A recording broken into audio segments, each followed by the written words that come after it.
அஇஅதிமுக பொதுச் செயலாளர் புரட்சி தாய் சின்னம்மா கழக தொண்டர்களை சென்னை போயஸ் தோட்டத்தில் உள்ள ஜெயலலிதா இல்லத்தில் நாளை நேரில் சந்திக்கிறார்.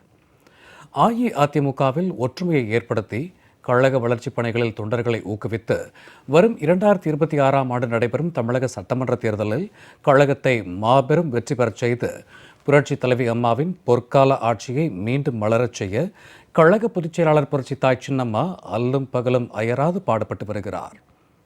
இதன் அடிப்படையில் கடந்த 16ஆம் தேதி சென்னை போயஸ் தோட்டத்தில் அமையப்பெற்றுள்ள ஜெயலலிதா இல்லத்தில் கழக தொண்டர்களை புரட்சி தாய் சின்னம்மா நேரில் சந்தித்தார். இதனைத் தொடர்ந்து ஜெயலலிதா இல்லத்தில் ஜூலை 3ஆம் தேதி, அதாவது நாளை பிற்பகல் 3 மணி அளவில் புரட்சி தாய் சின்னம்மா கழக தொண்டர்களை நேரில் சந்திக்கிறார். அஇஅதிமுகவின் ஒற்றுமைக்காக முழு மூச்சுடன் பாடுபட்டு வரும் கழக பொதுச் செயலாளர் புரட்சி தாய் சின்னம்மாவின் கரங்களை வலுப்படுத்தவும், அவரது லட்சியத்தை நிறைவேற்றவும் கழக தொண்டர்கள் அனைவரும் திரண்டு வர வேண்டும் என முன்னாள் அமைச்சர் ஆனந்தன் கேட்டுக்கொண்டுள்ளார். அனைத்து இந்திய அண்ணா திராவிட முன்னேற்ற கழக பொதுச் செயலாளர் புரட்சித்தாய் சின்னம்மா அவர்கள் கழக தோழர்களை போயஸ் கார்டன் ஜெயலலிதா இல்லத்தில் சந்திக்கிறார்கள். நாளை ஜூலை 3ஆம் தேதி மாலை 3 மணிக்கு தமிழகமெங்கும் உள்ள கழக தோழர்களை சந்திக்கிறார்கள் என்பதை மிக்க மகிழ்ச்சியோடு தெரிவித்துக் கொள்கிறேன்.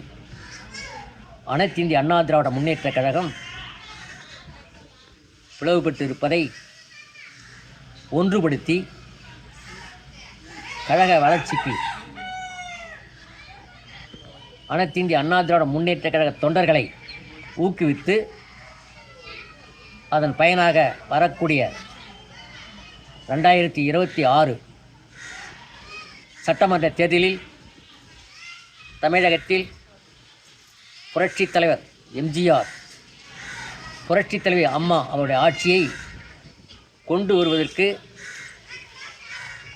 அல்லும் பகலும் அயராது பாடுபட்டு கொண்டிருக்கிற